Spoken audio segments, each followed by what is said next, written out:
Hi everyone, my name is Monica and today I'll teach you about a very interesting topic, neuron. तो चलिए, कभी आपने सोचा है जब हम किसी गर्म चीज को टच करते हैं, किसी गर्म प्लेट को टच करते हैं, तो कैसे एकदम से हमारा हाथ एकदम पीछे हो जाता है, बहुत फास्ट, बिना कुछ सोचे समझे, एकदम लाइट की स्पीड से। ये सबको कौन रेगुलेट करता है? इसके पीछे कौन है? तो ये सबको रेगुलेट करता है न्यूरॉन। तो न्यूरॉन जो होता है वो स्ट्रक्चरल और फंक्शनल यूनिट होती है हमारे नर्वस सिस्टम की। ये नर्वस सिस्टम की सबसे छोटी सेल होती है, सबसे छोटी यूनिट होती है न्यूरॉन। ठीक है।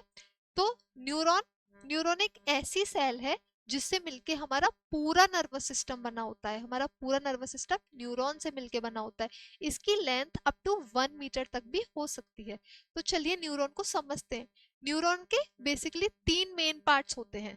सबसे पहले आता है सेल बॉडी, उसके बाद आते हैं डेंड्राइट्स और आते हैं एक्सॉन्स। तो सेल बॉडी जो होता है इसको हम सोमा भी बोलते हैं। सेल बॉडी एक तरीके से ब्रेन होता है न्यूरॉन का, क्योंकि वहां पर प्रेजेंट होता है न्यूरॉन का न्यूक्लियस, न्यूरॉन का माइटोकॉन्ड्रिया भी प्रेजेंट होता है। तो जितने भी न्यूरॉन के अंदर मेटाबॉलिक पाथवेज हैं वो इस सोमा या सेल बॉडी के अंदर होते हैं। सोमा के अंदर निसल्स ग्रेन्यूल्स भी होते हैं जो कि प्रोटीन का सिंथेसिस करते हैं। और न्यूक्लियस के अंदर डीएनए होता है, तो जहाँ पे ट्रांसलेशन ट्रांसक्रिप्शन जैसी मेटाबॉलिक एक्टिविटीज होती हैं। ठीक है। उसके बाद आते हैं डेंड्राइट्स। जो डेंड्राइट्स होते हैं वो एकदम ट्री की ब्रांचेस लाइक स्ट्रक्चर्स होते हैं जो किसी भी सिग्नल को कैच करते हैं। और उसके बाद आते हैं एक्सॉन। ये होता है longest fibre of the neuron. ठीक है। ये जो एक्सॉन होता है ये इम्पल्स को लेके जाता है सेल बॉडी से दूर और एक्सॉन टर्मिनल के पास या किसी दूसरे न्यूरॉन के पास। ठीक है। तो हम समझते हैं कि आखिर न्यूरॉन फंक्शन कैसे करता है। जब हम किसी भी गर्म चीज को टच करते हैं तो हमारी स्किन पे प्रेजेंट होते हैं थर्मोरिसेप्टर्स जो उसको सेंस करते हैं, उसको फील करते हैं।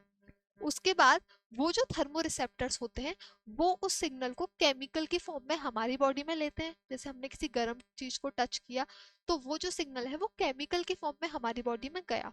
उसके बाद वहां पे प्रेजेंट जो डेंड्राइट्स रहेंगे, न्यूरॉन्स के जो डेंड्राइट्स रहेंगे, ये जो ब्रांचेस लाइक स्ट्रक्चर दिख रहेंगे, ये उस केमिकल सिग्नल को कैप्चर कर लेंगे। और फिर फाइनली वो केमिकल सिग्नल बदल दिया जाएगा इनटू इलेक्ट्रिकल सिग्नल। ये इलेक्ट्रिकल सिग्नल जाएगा सेल बॉडी के अंदर, न्यूरॉन की सेल बॉडी के अंदर। फिर जो न्यूरॉन की सेल बॉडी है वो इस इलेक्ट्रिकल सिग्नल को आगे की तरफ मूव करेगी, वो इसको एक्सॉन की तरफ मूव करेगी। जो एक्सॉन होता है उस पे एक इंसुलेटेड कवरिंग रहती है, फैटी एसिड्स की एक इंसुलेटेड कवरिंग रहती है फैट्स की, जिस कवरिंग को हम बोलते हैं माइलिन शीथ। ये जो माइलिन शीथ होती है ये बेसिकली, क्योंकि सिग्नल इलेक्ट्रिकल की फॉर्म में, तो जैसे एक वायर पे एक इंसुलेटेड कवरिंग रहती है ना जो उस इलेक्ट्रिकल सिग्नल को इधर उधर जाने नहीं देती, तो ऐसे ही ये इलेक्ट्रिकल सिग्नल को रोकती है इधर उधर बाइफरकेट होने से। एक्सॉन का वो पार्ट जहां पर ये इंसुलेटेड कवरिंग प्रेजेंट नहीं होती है उस पार्ट को बोलते हैं नोड ऑफ रेनवियर। ये नोड ऑफ रेनवियर में इंसुलेटेड कवरिंग नहीं होती है, तो जो हमारा सिग्नल है वो एकदम जंप करके आगे मूव कर सकता है। और जब सिग्नल जंप करके आगे मूव करता है तो उसकी स्पीड बहुत फास्ट हो जाती है और वो लाइट की स्पीड से ट्रेवल करने लग जाता है। समझे?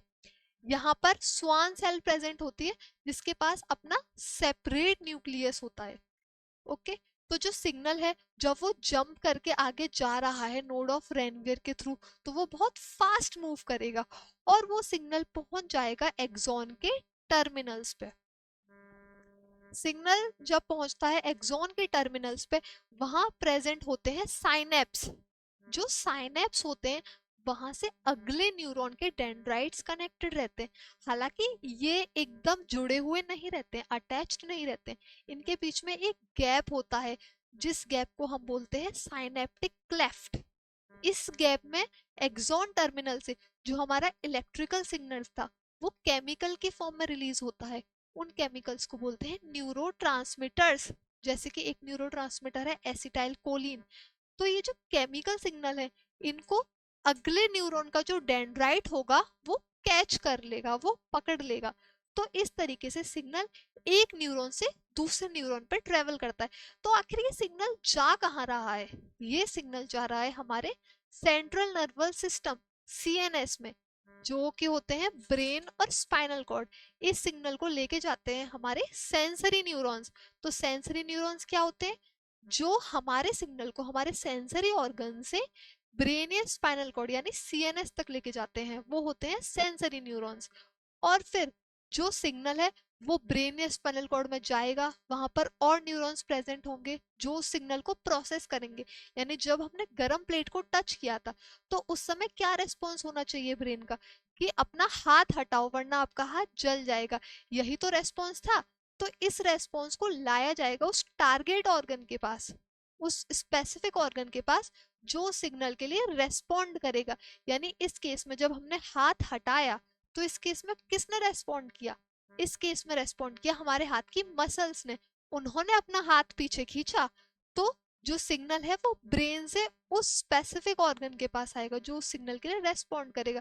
तो ब्रेन से स्पेसिफिक ऑर्गन तक लेके आने वाले न्यूरॉन्स होते हैं मोटर न्यूरॉन्स, जिनको एफरेंट न्यूरॉन्स भी बोलते हैं, इफरेंट न्यूरॉन्स। और जो सेंसरी न्यूरॉन्स होते हैं उनको एफरेंट न्यूरॉन्स बोलते हैं।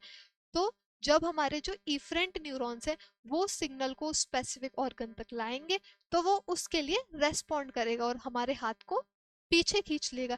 ऐसे ही हमारे जैसे अलग अलग सेंसरी ऑर्गन्स होते हैं। सपोज अगर हमें कभी सनलाइट पड़ती है हमारी आंखों पे, तो जो हमारी आईज है वहां पे जो रिसेप्टर्स होते हैं उन्होंने उस सनलाइट को कैच किया, फिर वो सिग्नल ब्रेन तक गया। तो उस समय ब्रेन का यही तो रेस्पॉन्स होगा कि आप अपनी आंखें बंद कर लीजिए वरना आपकी आंखें डैमेज हो जाएंगी। तो ये जो सिग्नल है ये सेंसरी न्यूरॉन्स लेके जाएंगे ब्रेन तक। और वापस कौन लाएगा इस सिग्नल को? ये सिग्नल को मोटर न्यूरॉन्स वापस लाएंगे। और किसके लिए लाएंगे? सीलियरी मसल्स के लिए। और जो सीलियरी मसल्स रहेंगी वो इस सिग्नल के लिए रेस्पॉन्स करेंगी, मतलब वो हमारी आइज को क्लोज कर देंगी। ठीक है, इस तरीके से अलग अलग सिग्नल्स के लिए जो न्यूरॉन्स होता है वो रेस्पॉन्ड करता है। अभी मैं जो बात बोल रही हूँ, आप जो बात सुन रहे हैं और आप जो रेस्पॉन्ड कर रहे हैं, ये सब कुछ न्यूरॉन ही कंट्रोल कर रहा है। इस तरीके से न्यूरॉन हमारे पूरे नर्वस सिस्टम को कंट्रोल एंड कोऑर्डिनेट करता है। तो आई होप आपको ये लेक्चर समझ आया होगा एंड थैंक यू।